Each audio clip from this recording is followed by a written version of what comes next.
Bem-vindos de volta, pessoal. Muito obrigado por estarem aqui comigo. Se você é novo no programa, considere assinar o World Affairs in Context no Substack ou no Patreon. Agradeço imensamente a cada um de vocês que já se inscreveu e para quem ainda não se inscreveu, os links estão na descrição do vídeo abaixo. Eu adoraria muito ver você por lá. Vamos falar sobre o que pode ser a maior reviravolta econômica do segundo mandato de Trump. A Suprema Corte dos Estados Unidos acabou de dizer ao presidente Trump que ele foi longe demais. Em uma decisão de 6-3, a Corte afirmou que ele excedeu sua autoridade ao usar uma lei de emergência de 1977, o International Emergency Economic Powers Act, para impor tarifas abrangentes aos parceiros comerciais dos Estados Unidos.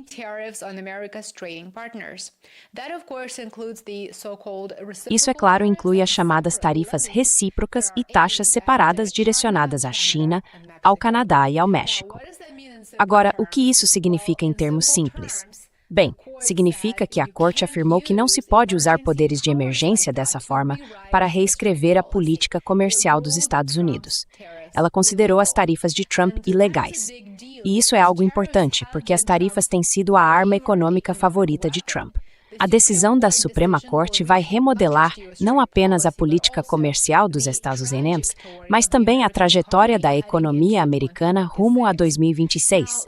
A decisão elimina uma grande parte das tarifas implementadas durante o segundo mandato de Trump. O impacto econômico das tarifas de Trump foi estimado em cerca de 3 trilhões de dólares na próxima década, segundo o Escritório de Orçamento do Congresso.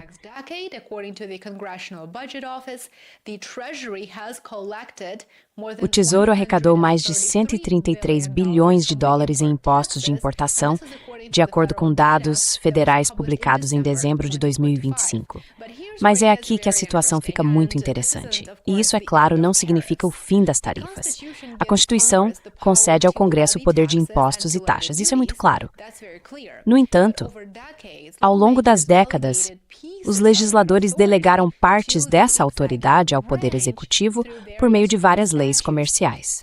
Assim, mesmo que a Suprema Corte tenha barrado o uso de poderes de emergência por Trump, ele ainda tem opções de reserva, pelo menos 5 diferentes caminhos legais que pode explorar, que lhe permitiriam reconstruir partes de seu regime tarifário.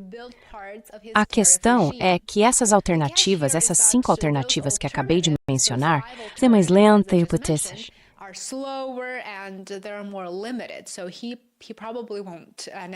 Então, ele provavelmente não vai gostar delas. Elas exigem investigações, conclusões, períodos de consulta pública. Em outras palavras, eliminam a imediaticidade e o fator de choque que tornavam as ameaças de tarifas de Trump tão potentes. Ele certamente aprecia o fator de choque, como todos sabemos.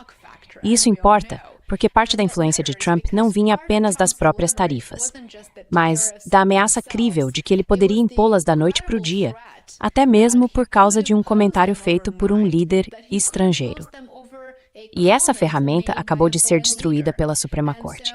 Isso significa que ele não pode mais ameaçar com tanta facilidade os países europeus por causa da política da Groenlândia ou de qualquer outra coisa. Greenland policy or anything else. He can't as quickly escalate against countries doing business with Iran. Ele não pode escalar tão rapidamente contra países que fazem negócios com o Irã, por exemplo. O mundo agora vê que há restrições internas ao seu poder econômico.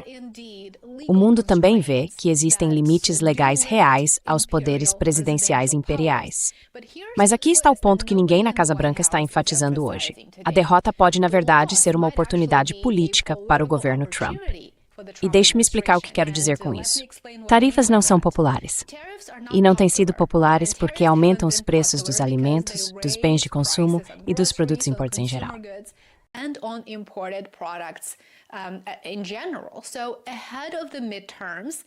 Então, antes das eleições de meio de mandato, e mesmo antes da decisão do tribunal, o governo já havia começado discretamente a reduzir algumas tarifas.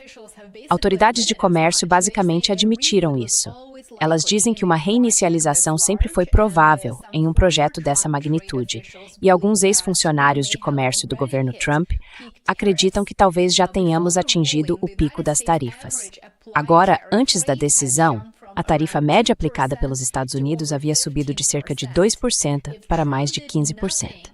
Se Trump não fizesse nada após essa decisão, estimativas sugerem que a tarifa média cairia para cerca de 6,5%. Isso representaria uma queda realmente muito grande. Mas relatórios recentes, e um em particular, publicado pela Bloomberg, indicam que ele imporá uma tarifa de 10% em todos os setores.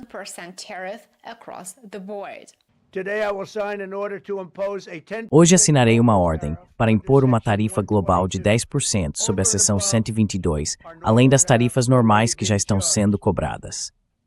Também estamos iniciando várias investigações sobre a seção 301 e outras, para proteger nosso país das práticas comerciais desleais de outras nações e empresas.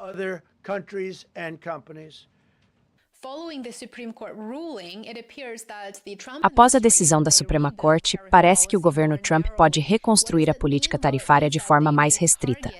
O que isso significa? Bem, significa que eles podem direcionar as tarifas país por país ou focar em um produto ou setor específico. Isso poderia levar a taxa média novamente para cerca de 15%. Mas não haverá aquela mesma escalada dramática, nem o tipo de ambiente em que ele poderia ameaçar países por capricho.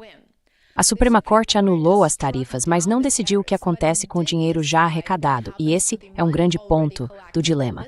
São cerca de 170 bilhões de dólares até o momento. Até agora, mais de 1.500 empresas já entraram com ações judiciais para entrar na fila em busca de possíveis reembolsos.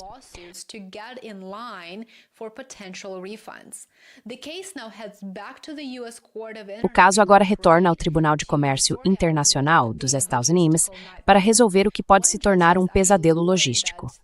Um dos juízes chegou a alertar que o processo de reembolso pode ser uma completa bagunça.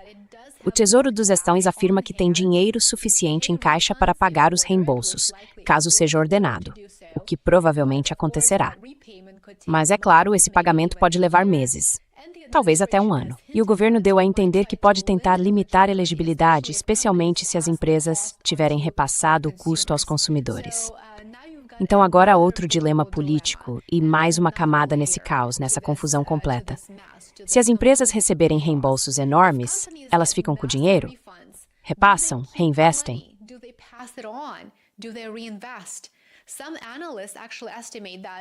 Alguns analistas estimam que, se as tarifas não forem substituídas, a família média nos Estados Unidos poderá ver um aumento de $1.200 na renda real em 2026, cerca de $100 por mês. Claro, não é algo que mude a vida de ninguém, mas ainda assim é algo que poderia ajudar milhões de americanos. Trump, por sua vez, não parece disposto a abrir mão das tarifas, o que não é surpresa. Mas a Suprema Corte acabou de lembrar a ele e ao mundo que até mesmo os presidentes enfrentam limites. Então é aqui que estamos agora. Ele pode mudar o foco para ferramentas comerciais mais específicas e pode ser que escolha fazer isso, que parece provável. Ele pode negociar de forma mais agressiva com parceiros estrangeiros ou tentar apresentar isso como um revés temporário.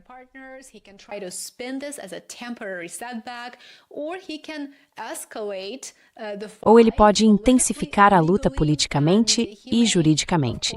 E pode, é claro, transformar os reembolsos no próximo campo de batalha. Isso ainda está por se ver. O que está claro é o seguinte: a era dos choques tarifários unilaterais e repentinos acabou. Então, Trump vai se adaptar ou vai insistir ainda mais? O que você acha? Deixe seu comentário na seção abaixo. Como sempre, adoraria ouvir sua opinião. Muito obrigado por assistir. Apoie meu trabalho se puder. Sou grato a cada um de vocês que se tornou assinante pago no YouTube, Substack ou Patreon.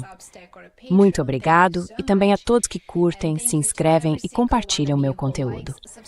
Nos vemos aqui novamente amanhã. Aproveite o resto do seu dia. Cuide-se.